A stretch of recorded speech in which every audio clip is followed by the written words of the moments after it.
Hey YouTube, coming at you with a series that I kind of just created inadvertently, because what I did in a previous video is I did three moves Pokemon that I did analysis of their moves that you should use. So that video, I'll link it in the above in the description, was Ember versus Fire Spin, Ninetales, Dynamic Punch versus Psychic Medicham, and Shadow Claw versus Powder Snow, Sand Slash. So basically what I did was I went over the moveset, why each of them is good or bad, what matchups do you pick up and lose, stuff like that, so that you can make your own decision. So I thought maybe I should do that for other Pokemon, and people are like, yes, do that.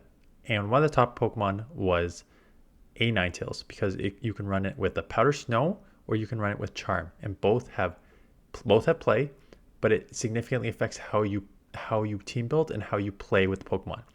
So Charm versus Powder Snow. As you can see on the screen here, so this should not be surprising. Charm, as we all know, is just a fast move damage output, right? So 12 damage per second, which is quite a lot. Plus, you don't need to use Shadow A9. I use Shadow A9 just because if you're going to use Charm, Shadow is probably better. So I want to keep it distinct, so I use Shadow and Powder Snow for both. But Charm A9, 12 damage per second, with because Fairy Stab plus then on top of that Shadow damage, right? So a lot of damage output, only 4 energy per second. So it is very, very, very slow to build up here. Powder Snow, on the other hand, is more of a faster charging move, 8 per second, which is good energy, but damage per second is a little slower at 6 seconds. It's not terrible. It's just not amazing. It definitely does some chip, but you're not like relying on it a bunch. You're mostly getting it to the charge move.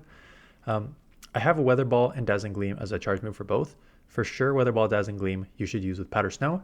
With Charm, because it's so slow energy per second, you should most likely use Weather Ball and Psyshock here, 45 energy, because the chances that you get to a 70 energy Dazzling Gleam with a 4 second energy per second move is very, very unlikely. But you can. So now we look at the matchups here. And in the matchups, you're going to see, let's just go down to the summary. So overall, Powder Snow has a way, way, way better record. 19-21 versus 11-28. So there's two things you need to keep in mind here. The first is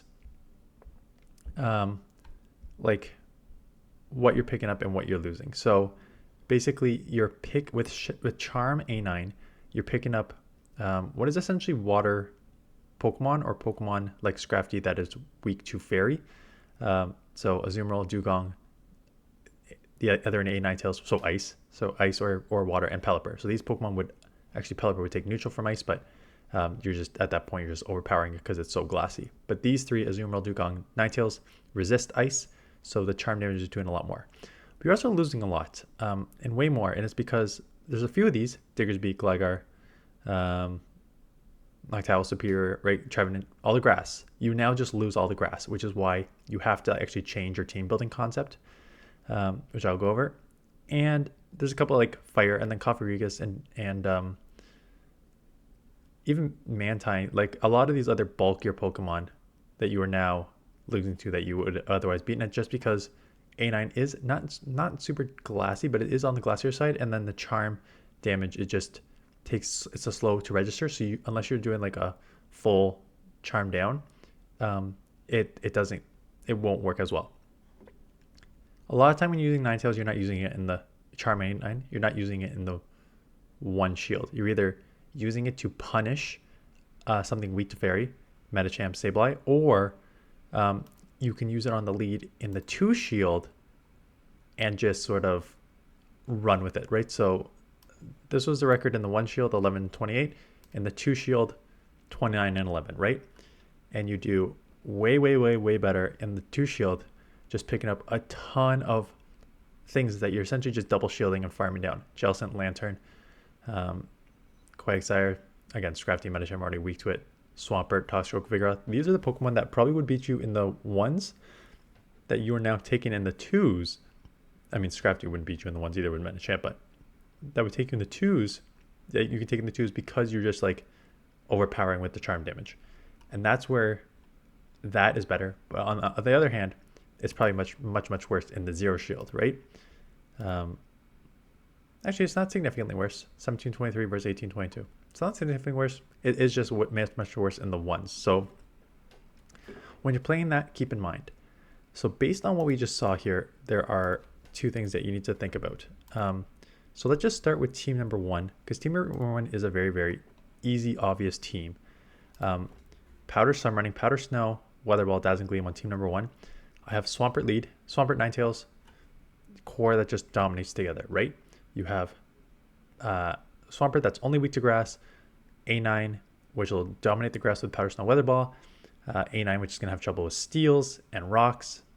Swampert's going to deal with that. Medi as the other answer, because I like to usually have two answers for, when you're running A9, I usually like to have two answers for steels and rocks. So let's get into the battles here, how it is in practice. I ran Swampert Lead. You don't need to run Swampert Lead. You can run A9 Lead. You can run, I was going to say you can run Medi Lead, but Medi's really the only safe thing on this team, right? Because A9 and Swampert, the problem with them is they're not good safe swaps. You can get very, very beat up there.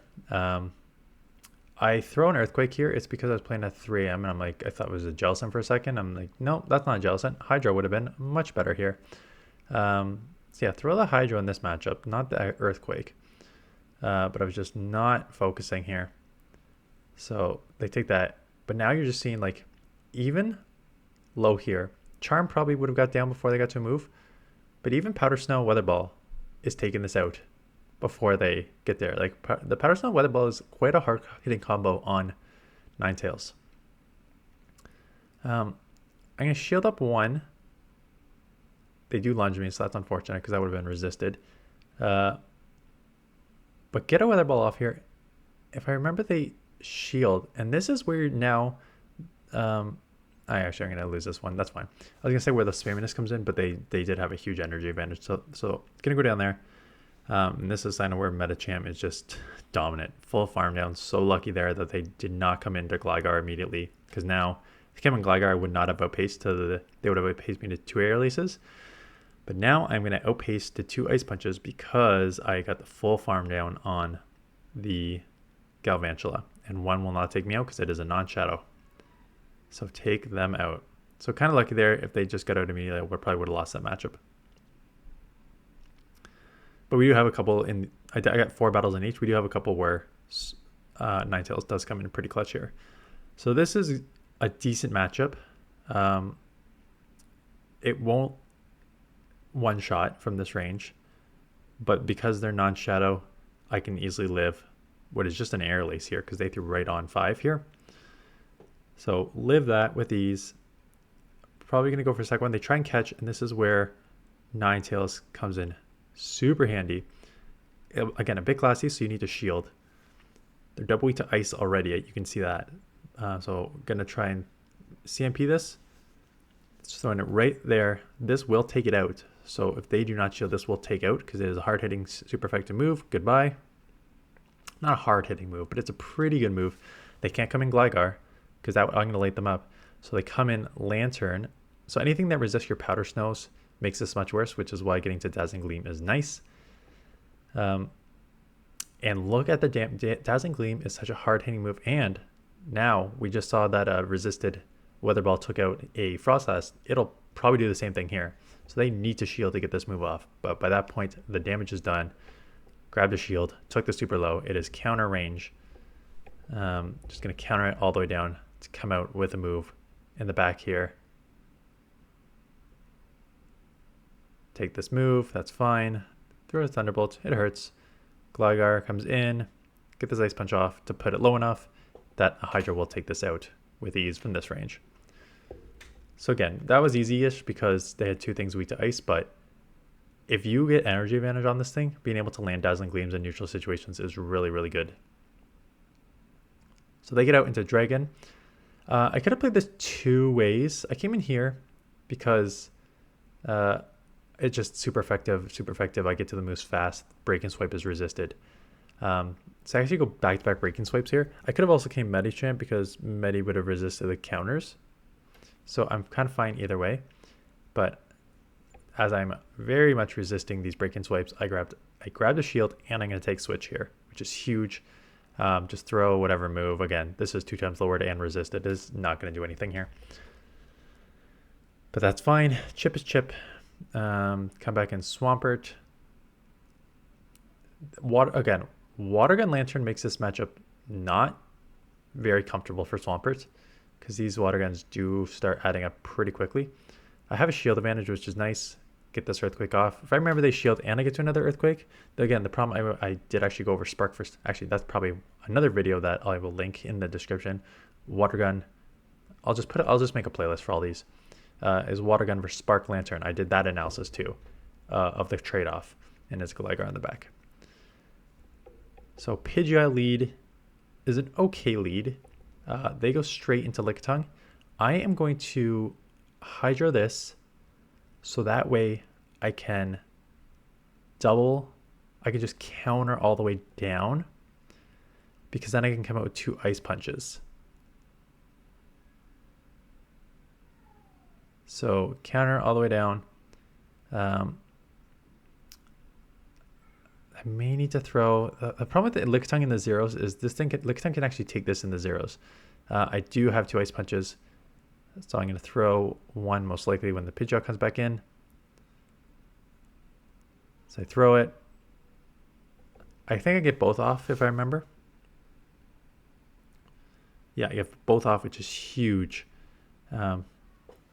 They may be sacrificing this at this point. Yeah, just going with whatever in the back. And it is a Venusaur, and I totally mess up here. I should have recognized that my damage was going down really quickly, which means this is a not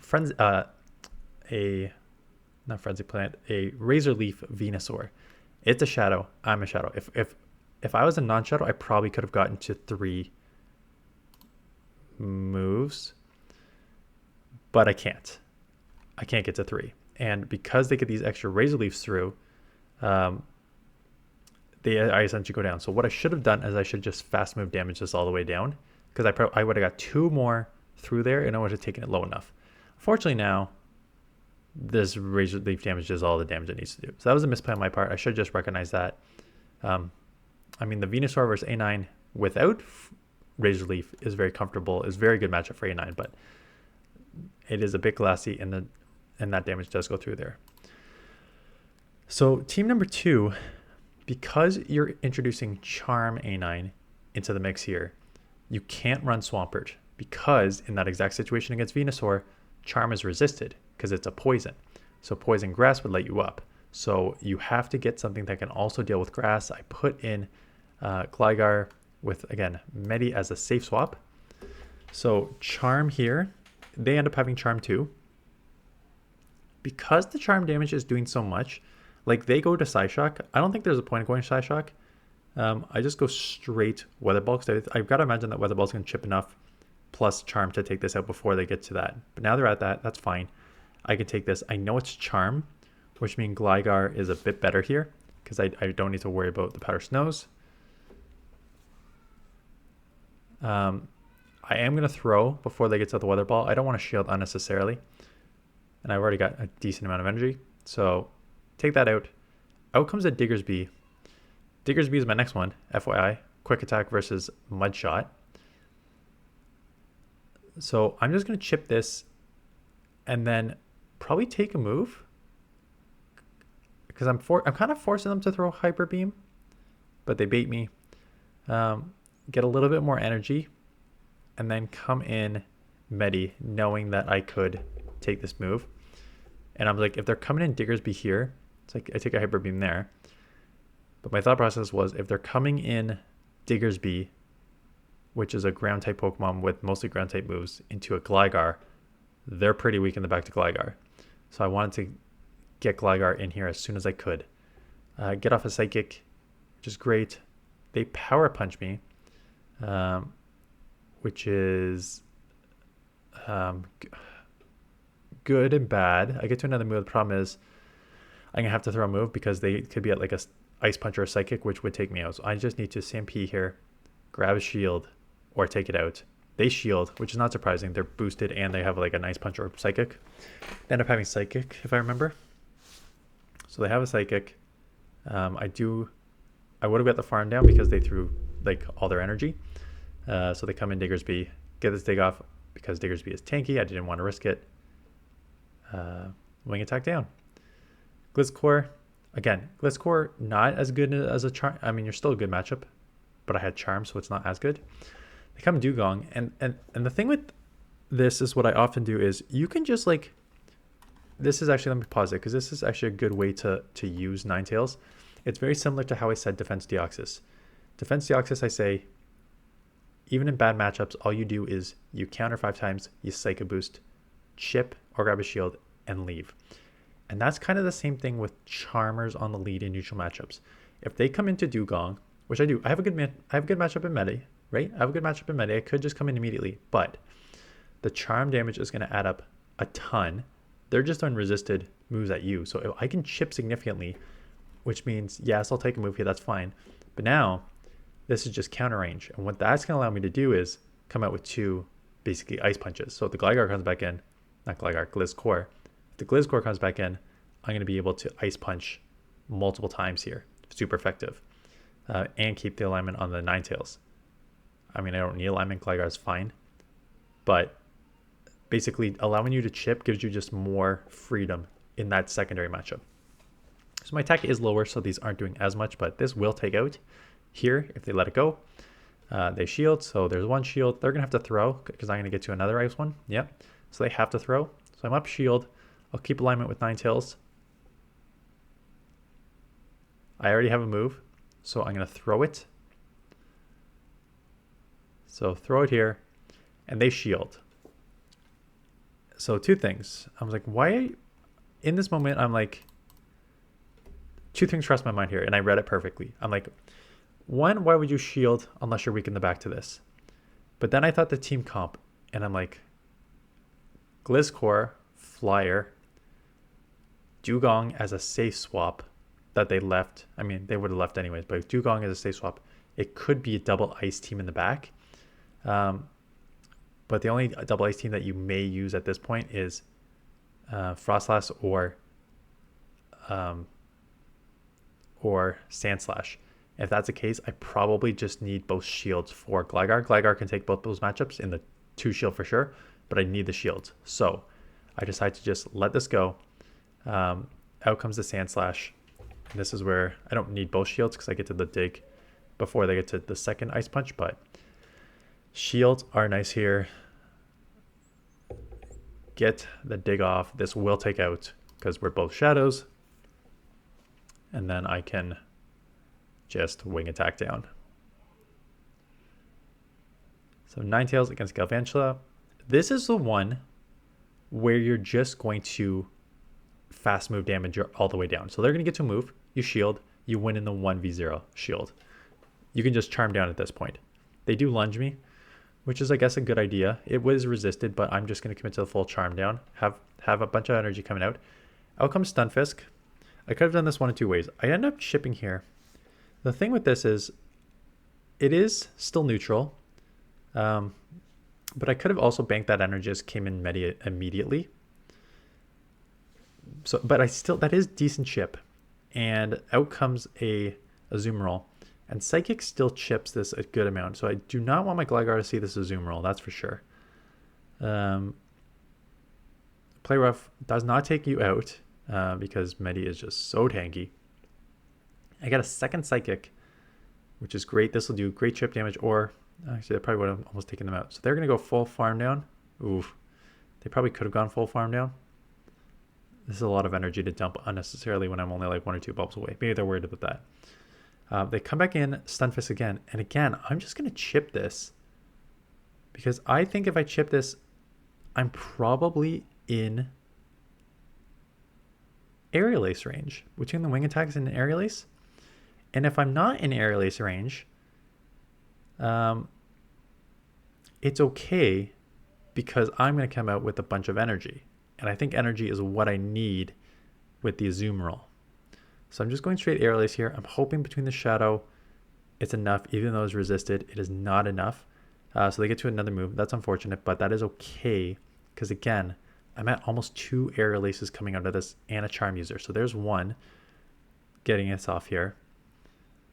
And now it's almost like I'm gonna force their hand, or I catch it. I was about to say I'm gonna try and force their hand to throw here, but they do throw here. One charm goes through. Second charm. I gotta get this out of here immediately. Get to the wing attack, take this out, or ALAs, take this out, and now it's a wing attack versus what's left in the back. Stunfisk, and I do wing attack down. So good move around there. This is a prime example of what I mentioned in the matrix analysis. You're gonna lose this in the 1 because they can just go double. They can shield and just go Stone Edge again here to take you out, which is what they do. But I don't let them. I end up just committing the double shield to keep this alive, take this out, and go down in the shields. So that's exactly how you would have to play. That's a perfect example of how you play it. Unfortunately, this is a terrible example of how you team build, because I totally lapsed on Charizard. And Charizard versus Ninetales is very neutral when you have Powder Snow. In fact, I think you probably win with Powder Snow. It is not when you have Charm, because you are resisted by Charm. And I have a super weakness in the back with Medi. So this is a terrible team comp for Charizard in particular. They have their own Ninetales with Powder Snow. But again, I'm so low that they can actually just Powder Snow down because it does a lot of damage. And the charms are slow to register. If that charm went through, it would have taken it out. Dazzling Gleam from a Shadow A9 is going to take me out, but if not, the Charizard would have done that anyways. So going to go down there. So final thoughts on Powder Snow versus Charm. In the end, it depends what you want your Ninetales to do. If you are looking for just a fast move damage Pokemon, or if you're looking for something that's overpowering, you can do that. I would probably make it like okay, let me start over. Doesn't matter whether you use Powder Snow or Charm, you need at least one answer in the back to steal, because Charm and Powder Snow are going to be resisted by pure Steel, Registeel, anything that doesn't have that half ground typing, like Steelix and G-Fisk actually take neutral to Powder Snow because super effective on the ground but resisted on the Steel means neutral, but everything else is resisted, and Charm is resisted on all Steels. So you need to cover your Steel weakness in the back, which is why I run Medi Swampert in Team 1 and Medi and Gligar in Team 2, so you have some answers to Steel. If you're going to run a Charm Ninetales, that means you cannot run Swampert, because that you would be double weak to Venusaur and other poisons like Shadow Vic, where Charm is resisted and your water is resisted, and they're going to just light you up. So you need to cover that when you're running Charm. In terms of Powder Snow versus Charm, I prefer Powder Snow. I always do, though. If you've watched this channel for a while, you know I'm not really a fast move damage type of guy. I think the games are won and lost with energy generation and charge move management and playing through that. So I prefer Powder Snow. Powder Snow is actually quite good, and Powder Snow Ninetales was one of the Pokemon I was thinking about bringing to Toronto Regionals, because it actually does great against all of the main meta. It dominates Superior, it dominates Gligar, and it's actually like quite neutral to like some wins, some slight losses to Lickitung, Medicham, and stuff like that. So it's quite a good Pokemon to use. So I really like it. Again, just cover your weaknesses. Charm Ninetales definitely has play. Just use it in a fashion where in the beginning game there, it's kind of like just making sure you have alignment in the back. So maybe Team 2 probably isn't the way to go, but make sure you have one bulky Pokemon in the back, two Pokemon that can actually grab shields, because you're probably not going to grab a ton with Ninetales. Maybe you'll grab one with Weather Ball, but most likely you're not going to grab a ton of shields, and you're going to be down shields. So you need Pokemon that are bulky, Pokemon that can deal with Steel, and Pokemon that can actually add some charge move pressure. But that is my analysis on that. We have a team, either probably tomorrow. Yeah, maybe tomorrow morning. I'm going to do this Wednesday morning, and then tomorrow morning will be Mudshot versus Quick Attack Diggersby, and the strengths and weaknesses of each of those. So stay tuned, and let me know in the comments below if you have any other. I read my community post there, but let me know in the comments if you have any other Pokemon that you like this analysis done for. Anyways, that is it. Thanks for watching. See you guys in the next one.